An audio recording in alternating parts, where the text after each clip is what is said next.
10,000 ವರ್ಷ ಭಯಂಕರ ತಪಸ್ಸು ಮಾಡಿದರು ವಿಶ್ವಾಮಿತ್ರರು. ಏನು ಯಾಕೆ? ವಸಿಷ್ಠರು ಸಮಾನವಾದಂಥ ಬ್ರಹ್ಮ ಋಷಿ ಅಂತ ಕರೆಸ್ಕೋಬೇಕು ಅಂತ ತಪಸ್ಸು ಮಾಡ್ತಾನೇ ಇದ್ದಾರೆ.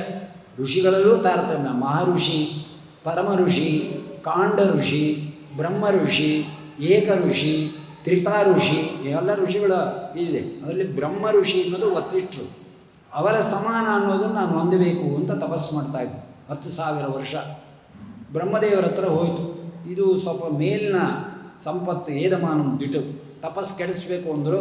ಕೈಯನ್ನು ಹಿಂಗೆ ನೋಡಿಕೊಂಡ್ರು. ಒಬ್ಬ ಅಪ್ಸರಾ ಸ್ತ್ರೀ ಈಚೆಗೆ ಬಂದು ಕೈಯಿಂದ. ಬ್ರಹ್ಮದೇವರಿಗೆ ಅವ್ರಿಗೆ ಹೆಂಗೆ ಹುಡ್ತಾರೆ ಅಂತ ಹೇಳಿ ನೆರಳಿಂದ ಹುಡ್ತಾರೆ, ಆಕಳಿಸುವಾಗ ಹುಡ್ತಾರೆ. ಅಂದರು ಜಾಂಬು ಅಂತ ಈಚೆಗೆ ಬಂದ. ನಾವು ಅಂದರೆ ಸೊಳ್ಳೆ ಒಳಗೆ ಕೊಟ್ಟೋಗುತ್ತೆ. ಇಲ್ಲ, ಬ್ರಹ್ಮದೇವರ ಸೃಷ್ಟಿನೇ ಗೊತ್ತಿಲ್ಲ ಅನ್ನುವಾಗ ಅವರ ಅಪ್ಪ ದೇವರ ಸೃಷ್ಟಿ ಆಗಿರೋದು. ಅದನ್ನು ಕೈ ನೋಡಿದ್ರು ಬದಲು ಸುಂದರಾಂಗಿ. ಒಂದು ರೌಂಡ್ ಹೊಡ್ಕೊಂಬ ಸುಮ್ಮನೆ ಅಂದರು ಅಷ್ಟೇ. ವಿಶ್ವಾಮಿತ್ರನ ಸುತ್ತೂರ ಒಂದು ರೌಂಡ್ ಹೊಡೆದ್ಲು.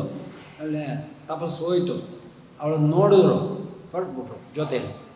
10,000 ವರ್ಷದ ತಪಸ್ಸು ಕೆಡೋಯ್ತು, ಹರಿದು ಹೊಟ್ಟೋಯ್ತು ವೀರ್ಯ. ಅಲ್ಲಿಂದ ಎದ್ದೋಳೆ ಶಕುಂತಳ. ಅವಳೇ ದುಷ್ಯಂತನ ಪತ್ನಿ.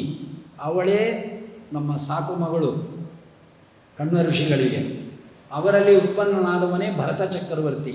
ಅವನ ಹೆಸರೇ ಇವತ್ತು ಭಾರತ ದೇಶ.